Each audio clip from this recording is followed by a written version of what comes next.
पूर्वक कर लिए हैं, जिससे कि मेरी आंख पर पर्दा पड़ गया है, मेरी आंख से मुझे ठीक नहीं दिखाई पड़ता, मेरी आंख में विकृति आ गई है।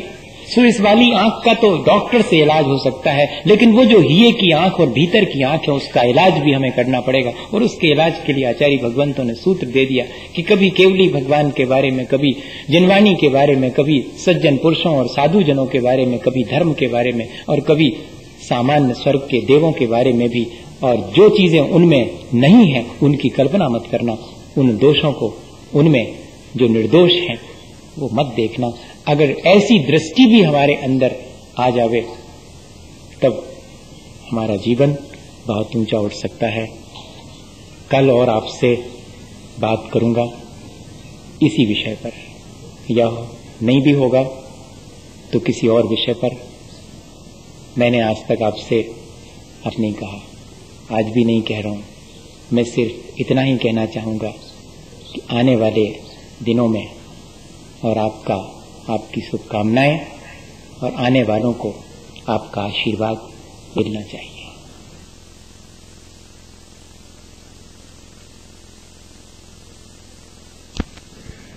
मेरे मन में एक ही विचार है कि हमारे आने वाले आपके ही अपने बच्चे और धर्म के प्रति अपनी दृष्टि को निर्मल रखें। वे धर्म न कर पाएं, लेकिन धर्म अच्छा नहीं होता, धर्म से कुछ नहीं मिलता, कम से कम ऐसी नेगेटिव अप्रोच तो न रखें।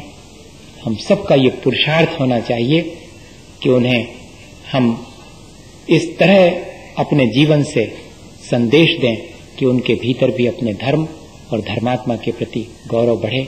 इसके लिए ये चीज है। तो कल, परसों और 13 तारीख को सुबह अपन ऐसे ही बैठेंगे, लेकिन अपने साथ जैसे जैसे वो बच्चे आते जाएंगे वे भी बैठेंगे, तो अपन एक कॉमन डिस्कशन करेंगे उन टॉपिक्स पर जिनके के लिए उनके भी समझ में आए और अपन भी उससे संदेश लेंगे। ऐसा ना सोचें कि ये सिर्फ उनके लिए ही दिया जाएगा। मैंने आज तक ऐसा भेद नहीं किया कि इनके लिए ये है और इनके लिए ये है और बीच में बैठे वाले और आगे वालों के लिए ये है और मंच पे बैठे वाले, ऐसा तो अपन ने कभी नहीं किया होगा। तो ऐसा नहीं माने कि अब आगे आने वाले दिनों में तो हमारे लिए कुछ भी नहीं है। अपन इस प्रक्रिया को फिर कंटिन्यू करेंगे। यदि कल हो सका तो इस प्रक्रिया को जो आधी रह गई है वो कंटिन्यू करेंगे, या कि नहीं हुआ तो फिर अपन इस प्रक्रिया को 14 तारीख से फिर ज्यों का त्यों शुरू करेंगे। और अभी हमें यहां से जाने की बहुत ज्यादा जल्दी नहीं है।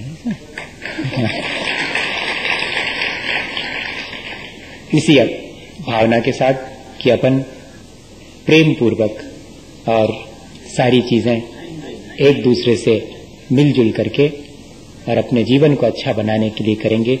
अपनी दृष्टि को पॉजिटिव रखेंगे, अपनी दृष्टि को निर्मल रखेंगे, ताकि हमारा जीवन आसान हो। इसी भावना के साथ बोले आचार्य गुरुवर विद्यासागर मुनि। हे गुरुवर शाश्वत सुख दर्शक, यह नग्न स्वरूप तुम्हारा है। जग की नश्वरता का सच्चा दर्शन करने वाला है।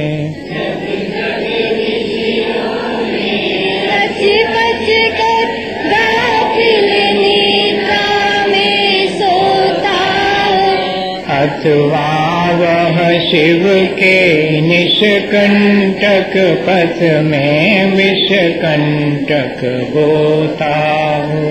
वो निशाता सन्नाटा बनने वनचारी चरते हो। तब शांत निराकुल मानस तुम तत्वों का चिंतन करते हो। करते तपशैल नदी तट पर, तरुतल वर्षा की झड़ियों में। समतारस पान किया करते, सुख दुख दोनों की घड़ियों में। अंतर ज्वाला हरती वाणी, मानो जलती न भूल टूट पड़े खिल जावे अंतर की कलियां। तुम्हें सावधानी क्या कोई हो, जग को दे दी जग की निधियां। दिन रात लुटाया करते हो शम शम की अविनश्वर बलियां।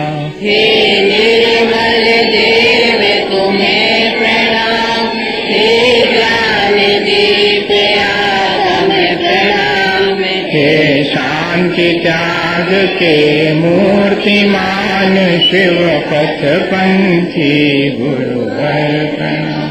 मिथ्यातम नाश को ज्ञान के प्रकाश को आपा कर पास धनुषी बखानी है।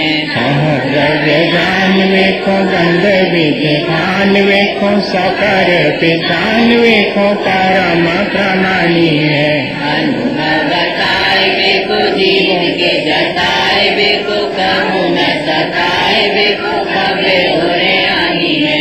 जहाँ तहाँ कार वे को कार के उतार वे को सुख विस्तार वे को यही जनवाणी है।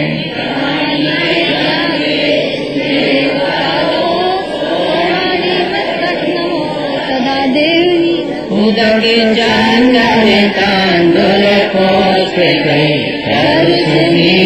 स्वरूप कला के गई। धवल मंगल दान रवाकुले इन ग्रहे मुनिराज परम पूज्याचार्य गुरुवर श्री विद्यासागर जी महाराज के संगत मुनि श्री समय सागर जी महाराज, श्री भव्य सागर जी महाराज के चरण कमलों की पूजा अनक पर प्रातः अर्घम निरूपांते स्वाहा।